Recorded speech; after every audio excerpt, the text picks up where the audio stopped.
What's up, guys? I'm here with Chapter 14 of Book 1 of the Royal Ranger series, New Beginning.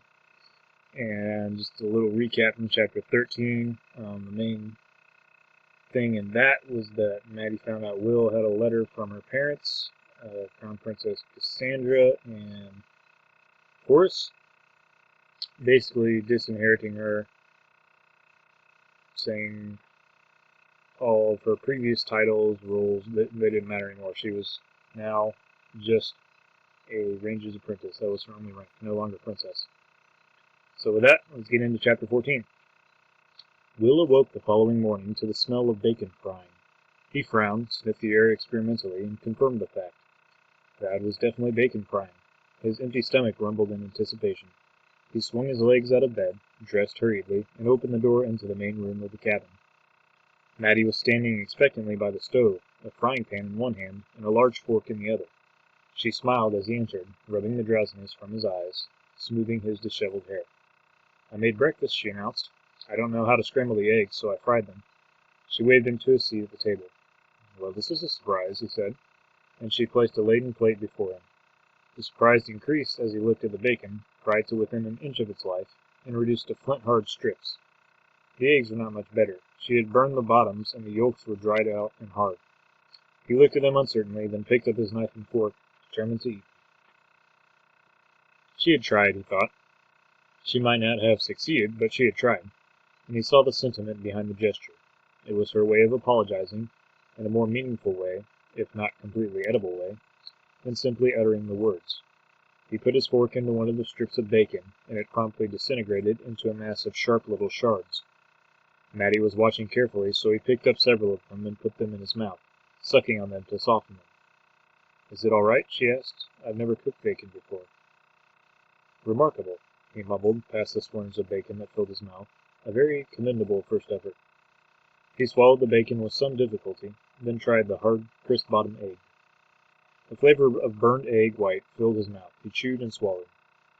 "I wasn't sure about those black bits on the bottom," she said anxiously. "They add flavor," Will told her.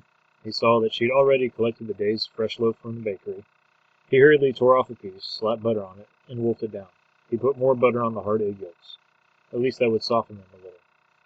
Maddie took a seat opposite him, and he looked enviously at the plate of fruit before her, an apple and some plump, juicy strawberries. She also had a thick slice of buttered bread and jam. She took a deep draught of milk and a bite of bread and jam. He realized his own mouth was dry and clogged with the taste of burnt food. He looked around for the water jug and a glass, but as he reached for it, she forestalled him. "I made coffee," she said. Now that was a surprise. He detected no trace of the rich, fragrant aroma of fresh brewed coffee. Although now she mentioned it, he was aware of a faint scent in the kitchen. His old coffee pot was sitting on the stove hot plate, steam wisping from its spout. She picked it up, protecting her hand from the hot handle with a kitchen cloth, placed a mug before him, and poured. A thin stream of slightly discolored hot water emanated from the pot into his mug. They both stared at it. Whatever it was, Will thought, it wasn't coffee. Maddie frowned as she realized the same thing. "That doesn't look right," she said doubtfully. "I'm sure I did it correctly."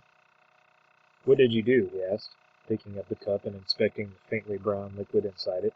He sniffed it. There was a definite scent of coffee there. It was faint, but it was there.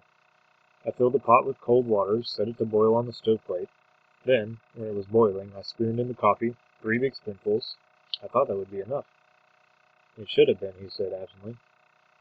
3 spoonfuls should have produced a rich, dark brew, not this insipid coffee impostor that confronted him. A thought struck him.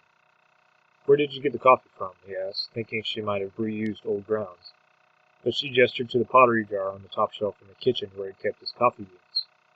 "From there, where I've seen you get it." Realization was beginning to dawn on Will. "And you just put 3 spoonfuls into the pot?" She nodded. "You didn't think to grind it first?" he asked gently. Maddie frowned, not comprehending what he was saying. "Grind it?" "Grind it. Usually I grind the beans into powder. That releases the coffee flavor, you see." She was still holding the pot. He took it from her and hinged the lid back, peering inside. Once the initial cloud of steam had dissipated, he could see a raft of little round brown shapes floating on top of the water. He started to laugh. He couldn't help it, and the moment he started he knew it was a mistake. He forced himself to stop, but the damage was done. Maddie watched him, her face stricken as she realized how badly she'd failed. She had wanted to cook him a good breakfast by way of saying, "Let's start again," but all she'd succeeded in doing was ruining his coffee. She now began to suspect that the bacon and eggs weren't exactly right either. Will covered his mouth, forcing the laughter back. "I'm sorry," he said contritely, although he could see the disappointment in her face. He could see the way her chin was set, and her lips were pressed together as she willed herself not to cry. "I ruined it, didn't I?" she said, "not just the coffee, but the rest of it as well. Let me put it this way. It's not the best.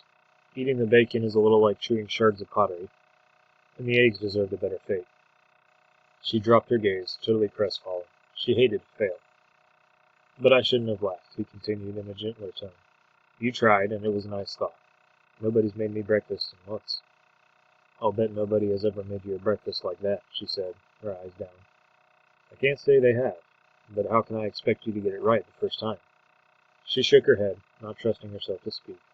In her mind she had seen Will coming to the table, surprised and delighted, wolfing down the meal and sipping contentedly at his coffee.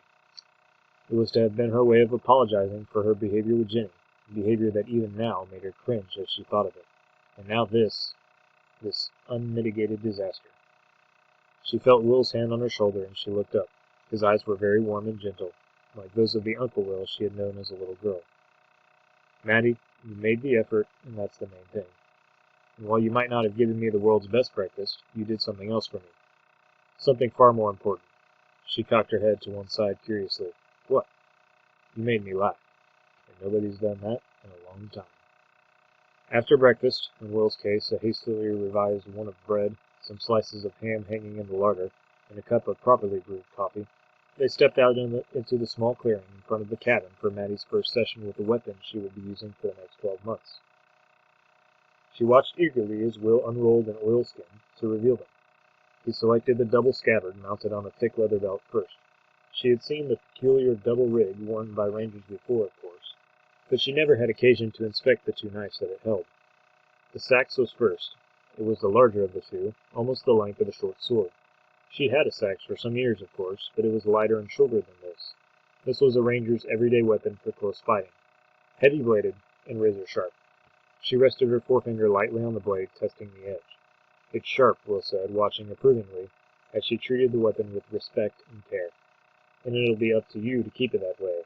If I ever inspect it and find traces of rust or a dull edge, you'll be running back and forth to Foxtail Creek for the rest of the week." She nodded dutifully. The sax was a plain-looking weapon. It was unadorned and unornamented, made from plain steel, and leather, with a brass pommel and crosspiece.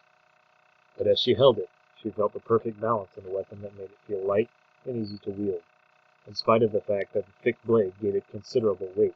She sensed that it had been made by a master craftsman, and Will's next words proved her right. "Our saxes are specially made for us," he said. "The steel is treated and worked so that it's tremendously hard. Parry a sword stroke with one of these, and you'll leave a notch in the sword. Well, there's barely a mark on your sax. Except your father's sword, of course," he added.